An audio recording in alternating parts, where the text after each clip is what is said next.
야고보서 3장 1절부터 12절까지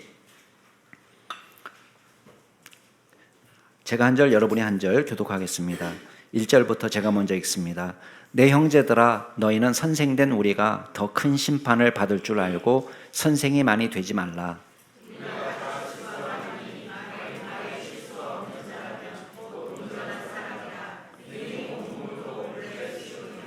우리가 말들의 입에 재갈 물리는 것은 우리에게 순종하게 하려고 그 온몸을 제어하는 것이라.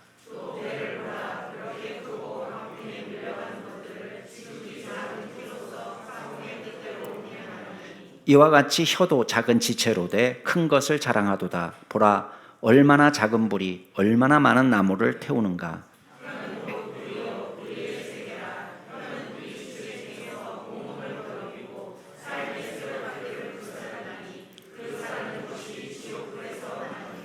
여러 종류의 짐승과 새와 벌레와 바다의 생물은 다 사람이 길들일 수 있고 길들여 왔거니와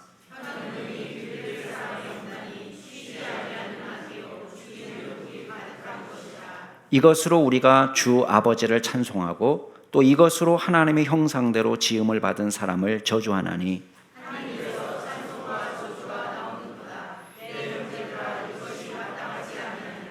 샘이 한 구멍으로 어찌 단물과 쓴물을 내겠느냐.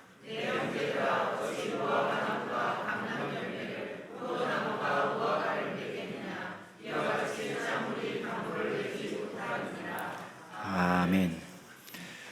성리학을 통치 이념으로 삼았던 조선시대에서는 이 성리학의 영향 때문에 사람이 갖고 있는 불행에 대한 이야기를 이건 불행한 거다 이렇게 사람들이 많이 글을 썼습니다. 그 불행한 것들 중에 하나가 뭐냐면 이른 나이에 과거급제하는 거, 소년 고등과. 우리가 생각할 때는 이게 불행인가? 할 만한 일이잖아요. 두 번째는 뭐냐면 음덕으로 음직을 얻는 거. 쉽게 말하면 부모 잘 만난 덕에 벼슬을 차지하는 거. 이것도 좋은 거 아닌가? 세 번째는 말도 잘하고 문장력도 뛰어난 거. 다 세 가지가 우리가 생각할 때는 남부러운 일이에요. 이른 나이에 요새로 하면은 행시, 사법고시 다 합격해가지고 등용하는 거 나쁜 것 같지 않은데, 근데 너무 이른 나이에 과거에 급제해가지고 높은 벼슬을 차지하면 교만하기 쉽고 그 다음에 한창 배워야 될 나이에 더 이상 배우지 않고 실력이 멈추는 거예요. 그게 이 사람을 불행하게도 만들 수 있다는 거예요. 또 하나, 실력은 없는데 부모 잘 만난 덕에 좋은 자리를 차지하는 거. 다 부러워하는 거잖아요. 아빠 찬스, 엄마 찬스 다 쓰고 싶어 하는데 이것도 이 사람을 교만하게 만들고, 실력이 없는데 중요한 위치에 차지하면 어떤 일이 벌어지겠어요? 다른 사람에게 해를 끼치는 거예요. 자기도 괴롭고 다른 사람도 괴로운 일을 하는 거예요. 근데 세 번째는 말 잘하고 문장력이 좋다. 그건 좋은 거 아닌가? 근데 문제는 뭐냐면 우리의 인격이, 우리 기독교인들은 우리의 신앙이 뒷받침되지 않은 상태에서 말만 잘하고 문장력까지 있다? 그러면 어떤 일이 벌어지겠어요? 다른 사람을 잘못된 길로 오도할 수 있는 거예요. 목회자에게도 똑같은 법을 적용할 수 있겠죠? 신앙 인격이 없고 경건하지도 않은데 이 사람은 말은 잘하고 설교도 잘하고 문장력도 있어, 영향력도 있어. 그렇게 되면 어떻게 될까요? 이단에 빠지게 만드는 거죠. 사람들을 거짓으로 인도하는 것이 됩니다. 우리 지난주에 믿음에 대한 이야기를 했는데, 특별히 믿음 중에서도 행함으로 나타나는 믿음이 있고 행함이 뒷받침되지 않은 죽은 믿음이 있다는 이야기를 했습니다. 근데 그때 중요한 건 뭡니까? 겉으로 볼 때는 믿는 사람이지만 진짜 믿음을 가져야지 구원받는 것이지, 행함으로 입증될 수 없는 그런 입술의 고백만으로 지식의 동의로만은 구원받을 수 없다. 그런 이야기를 했어요. 근데 그 이어서 나오는 오늘 3장 말씀에서 바로 나오는 주제가 말에 대한 문제예요. 그러면 지금 진짜 배기 믿음을 이야기하면서 말이 연결된 거예요. 이게 그만큼 중요한가? 중요하다는 거예요. 왜냐하면 언어의 힘이 엄청 크기 때문에. 그래서 기독교는 말하고 분리가 되지 못하는 종교입니다. 그러니까 하나님도 천지를 창조하실 때 뭘로 천지를 창조하세요? 말씀으로 지으신단 말이에요. 그러니까 그만큼 말은 파워풀합니다. 창조적인 능력을 가져요. 그리고 우리가 하나님께서 우리에게 계시하실 때도 기록된 말씀을 통해서, 말을 통해서 우리에게 계시해 주셨어요. 그러니까 어떤 사람들은 성경이 엄청 두껍다고 불평 많이 하잖아요. 성경 우리 금년에 한 번 읽읍시다. 요만큼 하면은 한 번 읽기 쉬울 텐데 막 이만큼 된단 말이에요. 그러면 한 번 읽기가 어렵잖아요. 근데 그만큼 하나님께서는 우리에게 말씀으로 하고 싶은 말씀이 많으셨다는 거예요.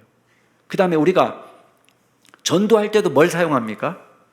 말로 전도하죠. 말하지 않고 전도할 수 있는 방법이 있어요, 없어요? 없습니다. 우리가 아무리 믿는 사람답게 거룩하게 살아도 이 사람 좋구나 라고는 생각할 수 있지만은 말하지 않으면 전도가 될 수 없는 거예요. 그래서 고린도전서에 뭐라고 얘기해요? 하나님께서는 전도에 미련한 것으로 믿는 자들을 구원하시기를 기뻐하셨도다. 예. 그러니까 전도가 중요합니까? 안 합니까? 우리 옆에 분에게 얘기해 주세요. 전도가 엄청 중요하대요. 예. 예. 예. 전도가 중요한 거예요. 로마서에서도 이렇게 얘기합니다. 왜 사람들이 하나님을 부르지 않을까? 그런 질문 던질 수 있잖아요. 이렇게 좋은 하나님을 왜 사람들이 믿지 않을까? 그러니까 바울이 뭐라고 얘기합니까? 믿지 않은 사람을 어떻게 하나님 부를 수가 있어? 듣지 않았는데 어떻게 믿을 수가 있어? 어떻게 전파하는 사람이 없는데 들을 수가 있겠냐고 그 얘기를 해요. 그러면서 보내심을 받지 않는다면 어떻게 전파하는 일이 있겠느냐? 기록된 바 아름답도다 좋은 소식을 전하는 자들의 발이요. 그러니까 복음을 위해서 빨빨거리면서 돌아다니는 사람들이 있어야지. 말하는 사람이 있어야지. 그래야 듣는 일도 일어나고 믿는 일도 일어나고 하나님을 예배하고 찬양하는 일도 일어나는 것입니다. 그만큼 언어가 중요해요. 그래서 오늘 말씀에서 우리가 이 언어에 대한 문제를 야고보가 어떻게 말하는지 한번 들어보겠습니다. 세 가지를 이야기하려고 합니다. 첫 번째는 뭐냐면 하나님은 듣고 계신다. 그러니까 이 말은 우리의 말씀을 하나님이 듣고 계시기 때문에 마지막에 우리 말에 대한 책임을 져야 될 때가 오는 거예요. 책임에 대한 이야기입니다. 자, 두 번째는 말은 변화를 일으킨다는 거예요. 어떤 식으로든지 영향력이 있는데 이 영향력이 엄청납니다. 세 번째, 그러면 말을 우리가 제대로 해야 되겠는데 우리의 언어 생활이 변화되려면 어떤 것을 바꿔야 되느냐? 먼저 마음을 바꾸라는 거예요. 단어의 문제도 아니고 표현의 문제도 아니고 문법의 문제도 아니고 마음의 문제다. 그래서 이 말의 언어 생활의 근원이 어디에 있느냐? 이걸 우리가 밝히는 것이 저와 여러분의 말을 변화시키는데 중요한 역할을 합니다. 이 세 가지 이야기를 할 겁니다. 자, 첫 번째는 하나님은 우리의 말씀을 듣고 있다는 거예요. 하나님께서 듣고 계시기 때문에 나중에 우리는 하나님 앞에서 우리의 말에 대한 책임을 져야 될 때가 옵니다. 자, 1절 말씀 같이 한번 읽어볼까요? 1절, 3장 1절 시작. 내 형제들아 너희는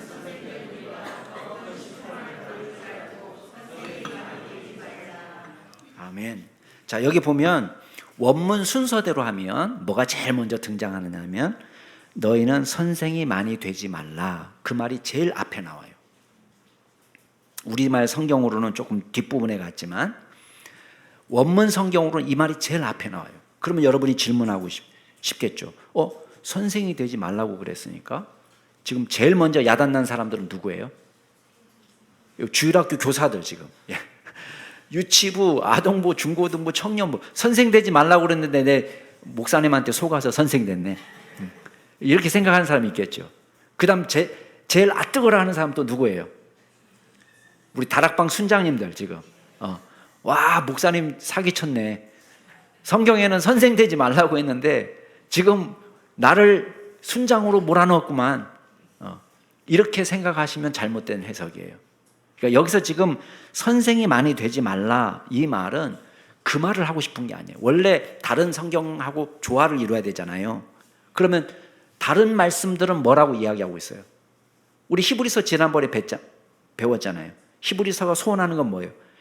조금 신앙생활 오래 하면은 마땅히 선생이 돼야 될 성숙함에 이르러야 된다 이렇게 가르쳤잖아요. 우리가 말씀을 열심히 배우고 기도 열심히 하고 예배 잘 드리고 경건한 이유는 뭡니까? 이거 자체에 목적이 있는 게 아니에요. 말씀과 기도를 통해서 능력 있는 그리스도인이 돼야지 다른 사람에게 복음을 전할 수도 있고 다른 사람을 선한 길로 인도할 수도 있는 거예요. 우리 혼자 예수 믿고 구원받겠다 싶으면 저 같은 사람이 목사 될 필요 없습니다. 저 집에서 혼자 성경 읽고 그래도 그 남들보다 똘똘해서 성경은 잘 해석할 수 있는 천국 갈 정도는 될 것 같아요. 느낌에. 네. 혼자 그냥 집에서. 근데 목사가 됐잖아요. 교사가 됐잖아요. 그 이유는 뭐냐면 히브리서 말씀대로 신앙생활을 오래 하면은 마땅히 어느 수준에 이르르면은 다른 사람에게 말씀을 가르칠 수 있는 수준이 돼야 되는 거예요. 이게 하나님의 소원이에요. 답답한 건 뭐예요?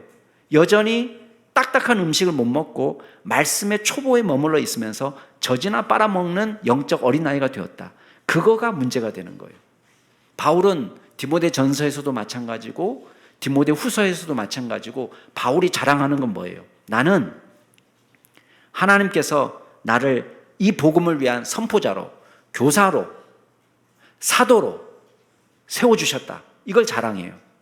디모데 전서에서도 그 말이 나오고 디모데 후서에서도 똑같이 나옵니다. 그러면서 자기가 뭘로 부름을 받았느냐? 선포자로, 사도로, 교사로. 자, 공통점이 뭐죠? 다 말로 하는 일이에요. 말로. 복음도 말로 선포해야 되고 사도로 부름을 받은 것도 복음을 전하기 위해서고 교사도 말씀을 잘 가르치도록 양육하도록 부름을 받은 거예요. 다 말로 하는 거예요.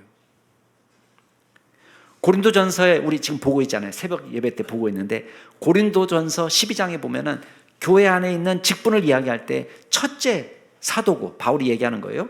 둘째 선지자고 셋째 교사고 넷째 뭐 이렇게 얘기하는데 자 지금 세 개 사도, 선지자, 교사 공통점이 뭐예요? 다 뭘로 하는 거예요? 말로 하는 거예요. 그러니까 선생이 되어서 말로 복음을 전하는 것이 당연한 것이고 당연히 우리가 해야 될 일이에요. 근데 문제는 왜 많이 되지 말라 이렇게 얘기하냔 말이에요. 그 말은 많이 되지 말라 거기에 강점이 있는 것이 아니고 그 다음 말이 더 중요한 거예요. 그만큼 큰 책임이 있다는 거예요. 여기 보면은 1절 말씀에 더 큰 심판을 받을 줄을 알라 이거예요. 우리가 하나님의 말씀을 가르치는 직분을 받고 교사로서 섬길 만한 성숙한 자리에 이르면 이를수록 우리가 뭐에 대한 책임을 져야 되냐면 우리가 하는 말에 대한 책임을 져야 된다는 거예요. 그래서 계시록에 보면 마귀가 불과 유황못에 던져지는 장면이 나옵니다. 계시록 20장에 보면. 근데 불과 유황못에 던져질 때에 같이 던져지는 사람이 나와요. 물론 잘못한 사람도 얼마나 많겠습니까? 죄가 뭐 그거 하나밖에 없지는 않겠지만 대표적인 죄로 뭐를 꼽느냐? 거짓 선지자를 집어넣어요. 그 말은 뭐예요? 거짓 선지자는 지금 스승의 역할, 선생의 역할을 잘 못한 사람들을 의미합니다. 마태복음에서 예수님이 이렇게 말씀하세요. 사람이 무슨 무익한 말을 할지라도 심판날에 이에 대하여서 신문을 받으리라. 내 말로 의롭다함을 받을 수도 있고 내 말로 정죄함을 받으리라. 이 말은 뭐예요?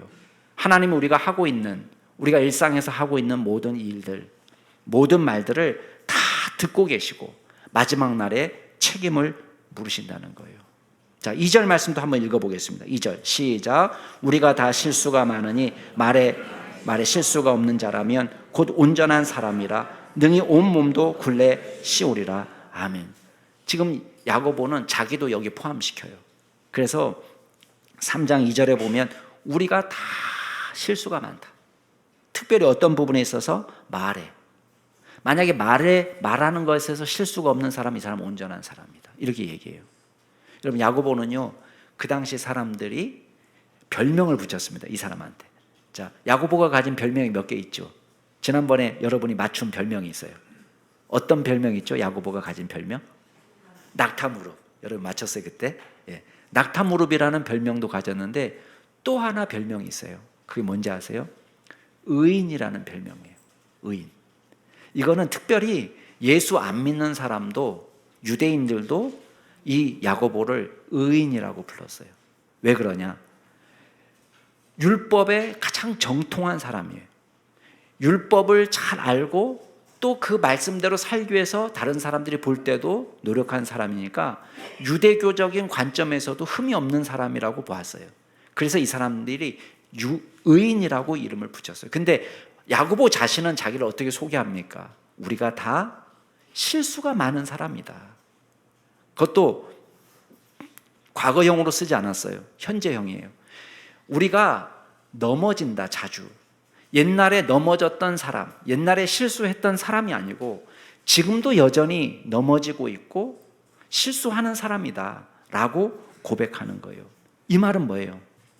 야고보가 여기에 자신을 집어넣었다면 우리는 얼마나 여기에 자신이 들어가기 쉽겠어요. 지금 이 편지를 받아보는 사람들 다 포함해서, 야고보까지 포함해서 다 우리는 안심할 수 없는 주제다. 이 주제에 있어서만큼은. 만약에 난 경건하다, 스스로 의롭다라고 고백했는데 자기 혀를 제갈 물리지 않냐는 사람은 우리 앞서 1장에서 뭐라고 했냐면 자기 마음을 속이는 사람이라고 이야기했어요. 그럼 여러분 자신에게 한번 물어보세요. 과연 우리는 내 말에 대해서 책임질 수 있는 사람으로 살아가고 있는가? 나의 말이 도대체 어떤 열매를 맺고 있는가? 한번 물어보시기 바랍니다. 여러분, 우리가 큰 원칙 하나 기억합시다. 하나님께서 듣고 계십니다. 하나님께서 듣고 계세요. 자, 두 번째 우리가 중요한 것은 언어 생활을 왜 이렇게 야고보가 강조하냐? 이게 파급 능력이 너무 큰 거예요. 다른 사람에게 너무 큰 영향력을 끼치는 거예요. 자기뿐만 아니라 다른 사람에게도. 그래서 세 가지 비유를 듭니다. 자, 3절, 4절, 5절 같이 세 절 읽어보겠습니다. 시작. 우리가 말들의 입에 재갈 물리는 것은 우리에게 순종하게 하려고 그 온몸을 제어하는 것이라. 또 배를 보라. 그렇게 크고 광풍에 밀려가는 것들을 지극히 작은 키로서 사공의 뜻대로 운행하나니 이와 같이 혀도 작은 지체로 돼 큰 것을 자랑하도다. 보라, 얼마나 작은 불이 얼마나 많은 나무를 태우는가. 아멘. 자, 세 가지 비유를 들고 있어요. 하나는 여기에 말에 입에 물리는 재갈이 나오고요. 또 하나는 배를 움직이는 키가 나오고, 세 번째는 산불을 일으키는 작은 불씨를 이야기합니다. 그러니까 이 세 가지의 공통점이 있어요. 첫 번째 공통점은 작다는 거예요. 큰 말에 비해서 재갈은 조그만해요. 키도 큰 배, 막 타이타닉 같은 어마어마한 큰 배도 움직이는 키는 그 배에 비하면 되게 작아요. 여러분, 산불이 많이 나는데 온 산을 태우는 불씨도 처음에는 작게 시작해요. 이게 다 작은 것이라는 공통점을 가져요. 근데 두 번째 공통점은 뭐냐면 그만큼 영향력이 크다는 거예요. 쬐끄맣게 생겼는데 어마어마한 영향력을 보여줘요. 그게 혀에게도 나타나는 거예요. 그래서 혀도 지금 5절 말씀에 보면 작은 지체이지만 큰 것을 자랑한다. 큰 것은 뭐가 크다는 거예요? 영향력이 크다는 거예요. 우리의 말로 다른 사람에게 많은 역사를 일으킬 수 있는 거예요. 근데 좋은 쪽으로 작동할 수도 있어요. 예를 들면은 말의 입에 물리는 재갈은 어떤 역할을 합니까? 여러분, 재갈을 물리지 않은 말을 함부로 사람이 다룰 수가 없죠. 힘도 세고 빠르고 사람이 어떻게 할 수가 없어요. 그러나 입에 재갈을 물리면 그 어마어마한 힘센 말을 주인이 다루기 손쉽게 만든단 말이에요. 큰 배에 비해서 키가 얼마나 작습니까? 그러나 그 키는 배가 파도를 만나고 광풍을 만나가지고 이리저리 휘둘릴 때에 어떻게 하는 거예요? 좋은 실력 있는 성장이 딱 잡아가지고 키를 붙잡고 배를 운전하면 어떻게 됩니까? 그러면 안전하게 항구에 도착할 수 있게 되는 거예요. 그만큼 좋은 영향을 끼쳐요. 근데 잘못된 영향력도 있죠. 부정적인 영향. 그건 뭐냐? 작은 불씨가 산을 다 태우는 거예요. 엄청나게 큰 게 아니에요. 산림청에서 통계 자료를 발표했는데요. 우리나라에 매년 얼마 정도 화재가 일어나는 것 같아요? 여러분이 한번 짐작해 보세요. 산불이 얼마만큼 자주 일어날까요? 통계청 자료에 의하면 지난 10년 동안 평균을 내보니까요. 529번이나 일어난대요. 한 해. 우리가 뉴스에서 보는 산불은 엄청 큰 산불이고 산불 났다가 끄고 산불 났다가 끄고 하는 것까지 다 합치면은 529번 정도가 한 해에 발생한대요. 근데 많은 경우는 진화를 잘 해가지고 큰 피해가 없지만은 그럼에도 불구하고 매년 평균적으로 우리나라에 산불이 나가지고 없어지는 숲의 면적이 어느 정도냐? 4,380만 평. 제가 이거 외우느라고 죽는 줄 알았어요. 4,380만 평이 없어진대요. 그러니까 여러분 마음에는 이게 도대체 감이 안 오네. 어느 정도가 없어지는 거야? 이럴 수 있어요. 근데 쉽게 말하면 서울 면적의 4분의 1이 없어져요. 매년. 그러니까 10년 동안 얼마 정도 숲이 없어지냐면은 서울 2개 반이 없어지는 거예요. 숲이. 우리나라에서 지금 실제 일어나는 일이에요. 근데 이 불들 중에서 왜 일부러 불 지르는 인간들 있잖아요. 그러니까 일부러 불 질러 가지고 생기는 산불이 얼마 정도냐? 1%밖에 안 돼요. 그 나머지는 다 어떻게 생겼냐? 실수로 생긴 거예요. 99%가. 근데 실수를 보면 너무나 어이가 없어요. 그럼 어떻게 실수가 일어나느냐? 제일 많은 게 담배꽁초. 담배꽁초. 우리 담배 피시는 분들은 회개하셔야 돼요. 예. 담배꽁초 때문에 불이 제일 많이 일어나고, 두 번째는 이 산에 올라가가지고 왜 취사 밥 해 먹다가 고기 구워 먹다가 그 불 내는 거. 그 다음에 왜 성묘하러 가가지고 괜히 향 피우고 촛불 피우다가 그 다음에 보충 설명해 주시느라고 우리 그런 식이에요. 그리고 불을 잘 이렇게 단속하지 못하고 불씨가 남아 있는데 그냥 버렸다가 불이 나는 경우. 이런 경우에서 매년 서울시 면적의 4분의 1이 사라지는 거예요.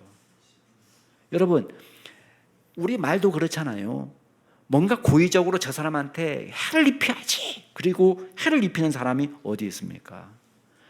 대부분은 의식하지 않고 내뱉는 무심결에 뱉는 말들로 인해서 그 사람의 인생 평생 지울 수 없는 상처를 남기기도 하고, 그 사람이 일어날 수 없을 만큼 주저앉힐 만큼 정서적인 타격을 가하기도 합니다.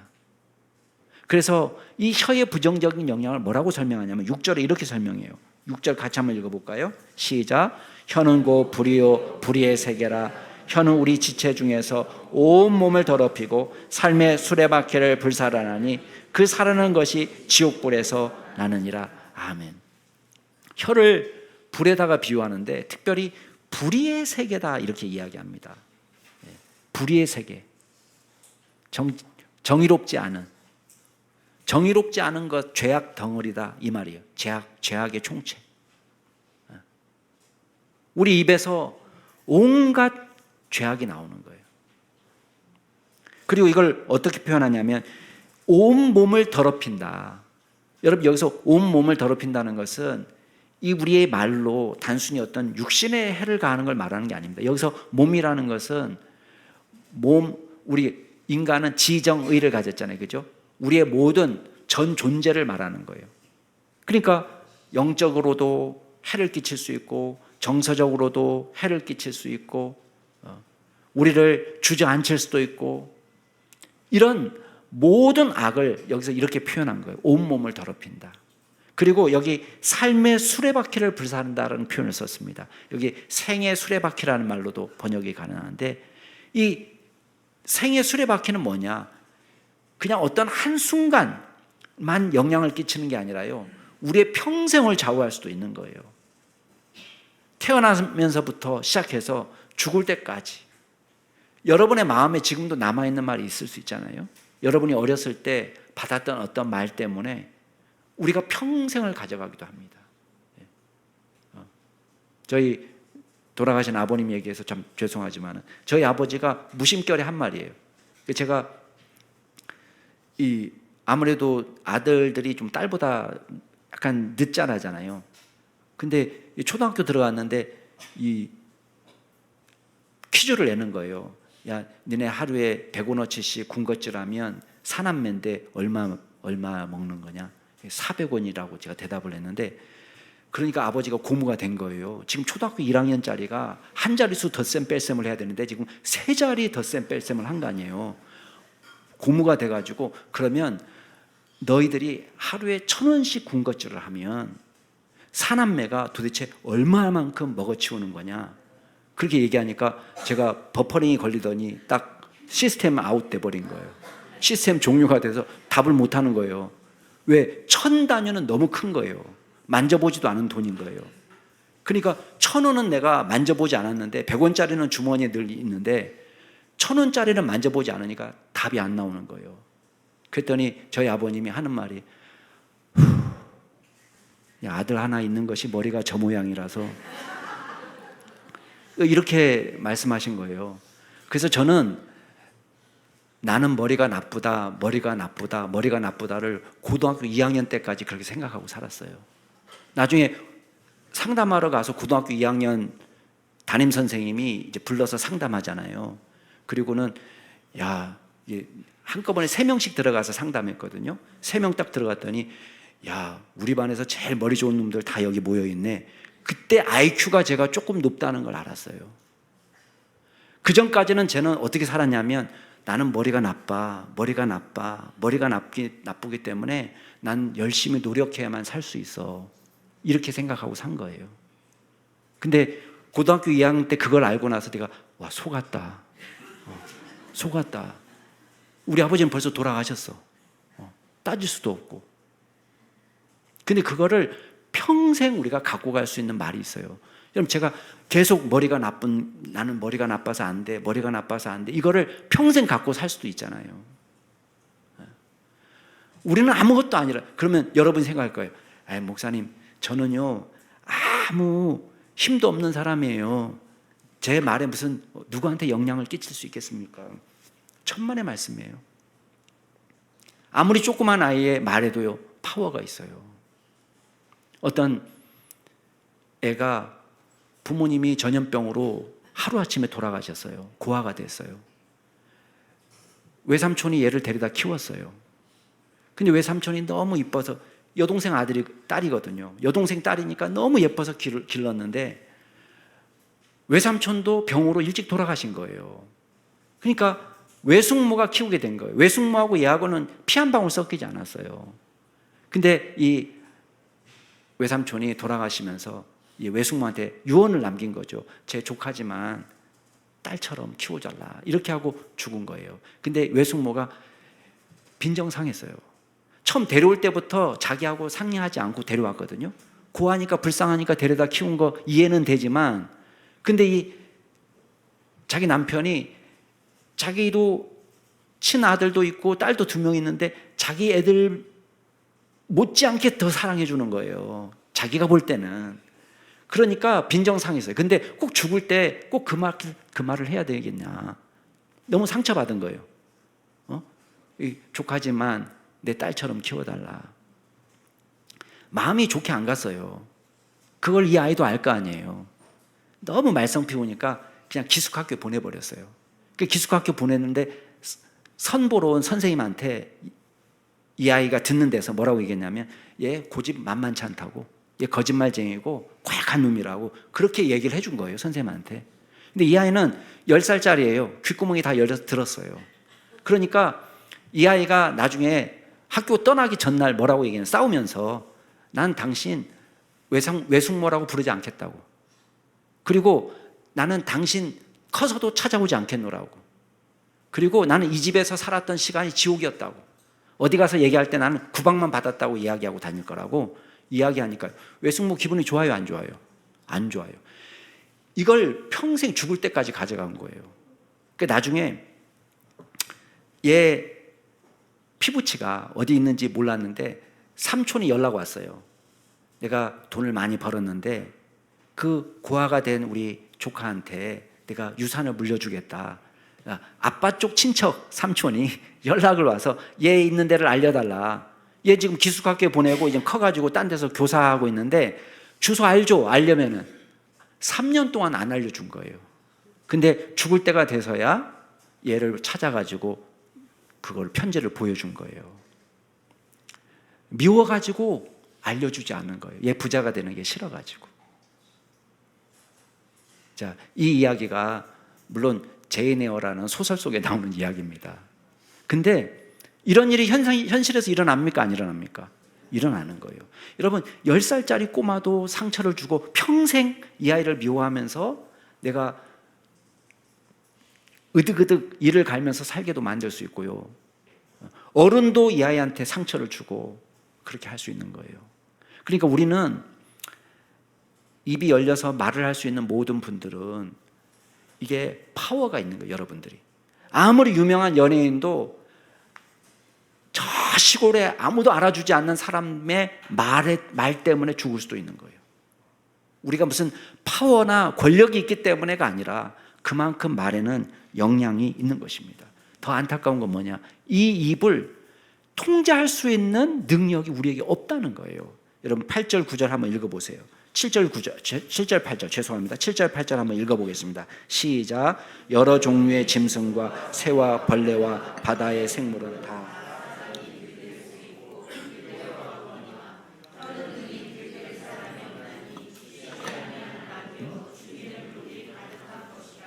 아멘. 여러분 사람이 별거 다 길들이잖아요. 앵무새도 길들이고 비둘기도 길들이고 심지어는 사자 호랑이 데리고도 서커스 하잖아요. 식인상어로 알려져 있는 범고래 갖고 저는 쇼하는 것도 본 적이 있어요. 어떻게 식인 고래를 우리는 그래도 호랑이나 사자나 이런 거는 그래도 육지에서 같이 살 수 있는데 고래는 바닷속에 들어갔다 나왔다 하는 녀석인데 어떻게 개를 길들여 가지고 쇼를 하게 만들까? 참 신기하죠. 인간이 별걸 다 길들여요. 근데 오늘 말씀에 보니까 8절 말씀에 혀는 능히 길들일 사람이 없다. 목사님 저는 잘할 수 있습니다. 이렇게 생각하면 안 됩니다. 아무도 그런 사람 없어요. 우리가 잘 안 된다 이렇게 생각해야 돼요. 근데 더 안타까운 것은 8절 끝에 보면 쉬지 아니하는 악이고 죽이는 독이 가득한 것이다. 그 말은 뭐예요? 입만 벌렸다 하면 이게 좋은 말이 안 나오는 거예요. 이게 쉬지가 않아요. 여기 입 쉬기가 쉽습니까? 입만 살아있기가 쉽잖아요. 그리고 죽이는 독이 가득해요. 그러니까 좋은 영향력이 안 나오는 거예요.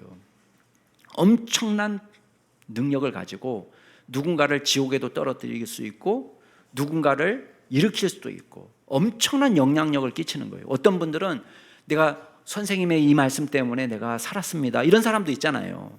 근데 어떤 사람은 내가 그 인간 그 말 때문에 내가 일평생 이를 부드득부드득 하면서 살았다. 그런 사람도 있잖아요. 그러니까 우리가 어떻게 우리의 입을 사용할 수 있느냐, 어떻게 이거를 우리가 통제할 수 있는가, 어떻게 기쁨으로 하나님께서 기뻐하시는 방향으로 쓸 수 있는가, 그 얘기를 지금 할 거예요. 자, 마지막으로 중요한 건 뭐냐면 혀의 문제는, 입술의 문제는 결국은 마음에 있다는 거예요. 이게 언어 습관의 문제가 아니라 마음에 있는 것이다. 자, 9절 10절 같이 한번 읽어보겠습니다. 시작. 이것으로 우리가 주 아버지를 찬송하고 또 이것으로 하나님의 형상대로 지음을 받은 사람을 저주하나니 한 입에서 찬송과 저주가 나오는도다. 내 형제들아 이것이 마땅하지 아니하니라. 여러분 끝까지 야고보는요 우리라는 말을 썼어요. 자, 우리 자기가 여기 포함되는 거예요. 야고보도 일상에서 얼마든지 이중성을 띨 수 있는 위험에 놓여 있다. 근데 지금 제일 범하기 쉬운 죄가 뭐예요? 교회에서 와서는 주일날 하나님을 찬양한 거예요. 주님 찬양합니다. 하나님 사랑합니다. 또 우리 옆에 분에 보시면서 다 형제자매를 사랑합니다. 예수님 때문에 사랑합니다. 집사님 오셨어요. 사랑합니다. 너무 보기 좋습니다. 예쁩니다. 막 이렇게 한창 얘기하고 집에 간 다음에 어떻게 하는 거예요? 아이고 저 인간 이 화상아 이렇게 된단 말이에요. 그래서 이걸 지금 이야기하는 거예요. 교회에서는 하나님을 찬양하고 그리고 하나님의 형상대로 지음을 받은 사람을 저주하나니 하나님의 형상대로 지음받은 남편인데 와, 왜 귀신이 있는데 저 사람 잡아가지 않냐 이렇게 얘기하는데 이게 언어의 문제가 아닌 거예요. 여러분 아무리 정중하게 얘기해 보세요. 지나가는 좀비들이여 이 사람을 삭제해 주세요. 이렇게 한다고 해서 저 화상 왜 안 잡아가나 그 말이나 삭제해 달라는 말이나 비슷하잖아요. 용어의 문제가 아니라고요. 용어의 문제가 아니에요. 이건 뭐냐? 이거는 마음의 문제예요. 마음의 문제. 지금 이게 합당하지 않다. 왜? 10절에 보면 한 입에서 찬송과 저주가 나온다. 똑같은 입인데 찬송과 저주가 나온다. 형제들아 이것이 마땅하지 않는다. 이거는 예수 믿는 사람이 행할 일이 아니다. 이렇게 이야기합니다. 목사님 저 욕먹을 짓을 했어요 라고 이야기하는데 로마서에서는 가장 극단적인 욕먹을 짓을 이야기합니다. 그게 뭐냐? 기독교인을 박해하는 사람, 그건 마귀에 쓰임받는 사람들이다 이렇게 볼 수 있잖아요. 그런데도 로마서 12장에서 뭐라고 얘기합니까? 너희들을 박해하는 사람을 축복해라. 축복하고 저주하지 마라 이렇게 이야기해요. 여러분 가장 극단적으로 우리가 정당성을 갖고 저 사람은 저주받아야 돼요. 저 사람 지옥 갈 사람입니다 라고 말할 수 있는 가장 확실한 증거가 뭡니까? 하나님을 믿는 사람을 박해하고 있는 거, 사람을 잡아다가 죽이고 있는데 그거를 보면서도 바울의 당부는 뭡니까? 기독교 정신은 이 사람을 축복하고 저주하지 말라는 거예요. 당연히 찬송하고 저주하는 것은 기독교인들에게 마땅한 것이 아니다. 자, 11절 말씀도 똑같습니다. 같이 읽어보겠습니다. 시작. 샘이 한 구멍으로 어찌 단물과 쓴물을 내겠느냐. 제주도에 용천수가 있거든요. 그 한라산에서 비가 오면 쫙 이제 현무암이 빨아들여가지고 밑으로 지하로 숨어갖고 있다가 이게 바닷가 근처에서 탁 튀어나와요. 그러면 이거는 바다하고 바로 인접해 있기 때문에 이쪽에서 이제 물이 나오면 담수가 나오는 거기 때문에 이제 썰물이 되면은 이 담수를 기르다가 먹어요. 그래서 이거를 목욕물로도 쓰고 식수로도 쓰고 별거 다 해요. 빨래도 하고. 근데 이제 밀물이 들어오면은 짠물이 덮쳐가지고 더 이상 쓸 수 없거든요. 그래서 짜지는 거지 이 근원 자체가 짠물을 내는 게 아니에요. 용천수마다 특징이 있어요. 조천에서 나오는 용천수는 최고다. 조천이 제 고향이거든요. 그러면 진짜 그래요. 제가 얘기했잖아요. 삼다수가 조천읍에서 나온다고. 근데 조천에서 나오는 물이 좋다 이렇게 소문이 났어요. 그러면 제주도 전체가 그런 물이냐? 안 그래요.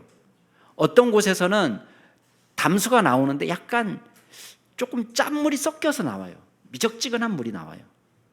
그게 어쩔 수가 없어요. 그게 근원이 달라서 그래요. 그러면 좋은 물이 나오는 용천수에서는 좋은 물만 나오는 것이고 그런 미적지근한 물이 나오는 곳에서는 그런 물이 나오는 거예요. 이게 근원이 달라져서 그런 거예요. 마찬가지예요. 자, 세 번째 비유도 마찬가지예요. 12절 말씀 같이 읽겠습니다. 시작. 내 형제들아 어찌 무화과 나무가 감람열매를 포도나무가 무화과를 맺겠느냐. 이와 같이 짠물이 단물을 내지 못하느니라.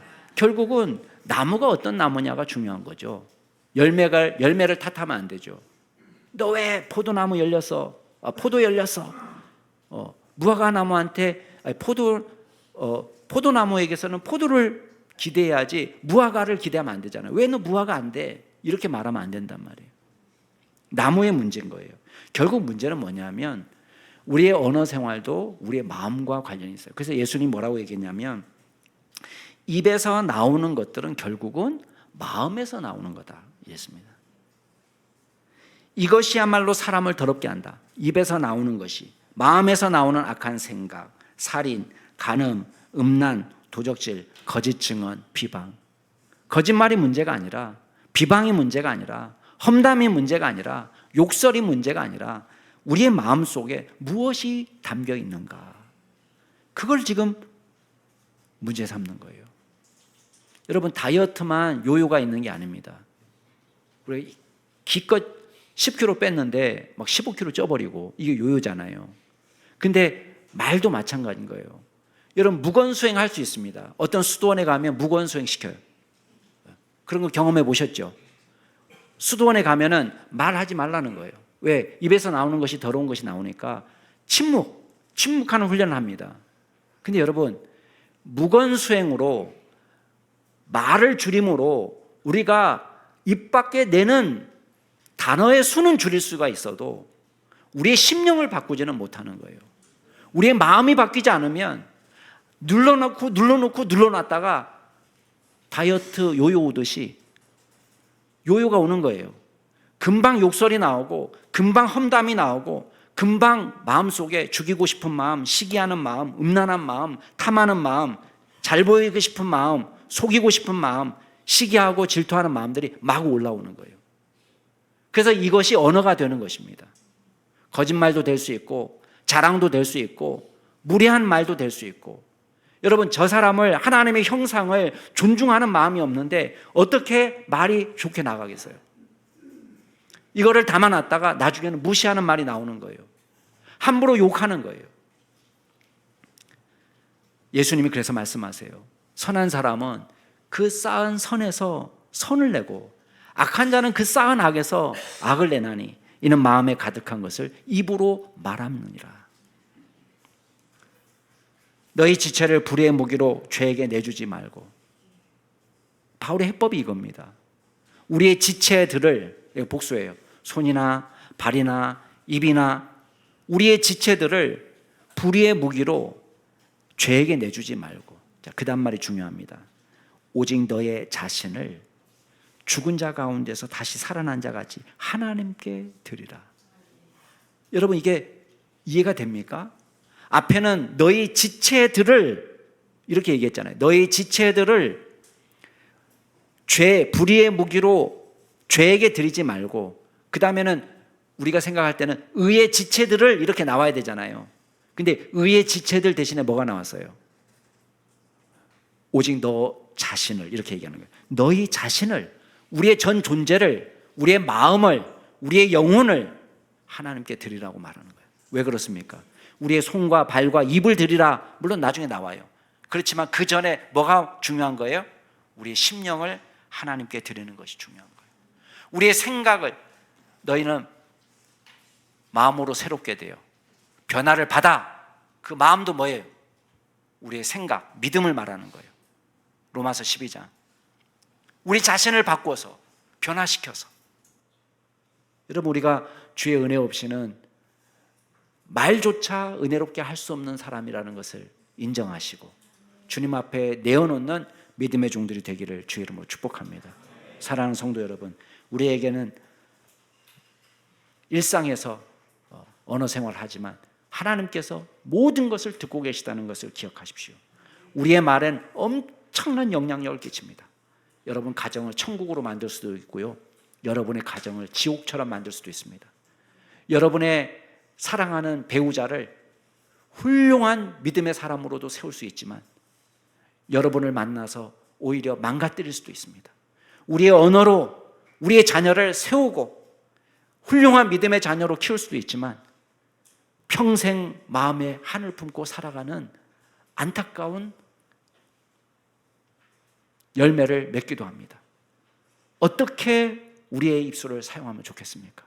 여러분의 입술로 하나님을 찬양하시고, 여러분의 입술로 교회를 이롭게 하시고, 여러분의 입술로 여러분의 가족을 이롭게 하는 믿음의 종들이 되기를 바랍니다. 의의 도구로, 찬양의 도구로, 복음의 도구로 쓰임받는 저와 여러분이 될 수 있기를 주의 이름으로 축복합니다. 기도하겠습니다. 오늘 말씀을 생각하면서 기도하겠습니다.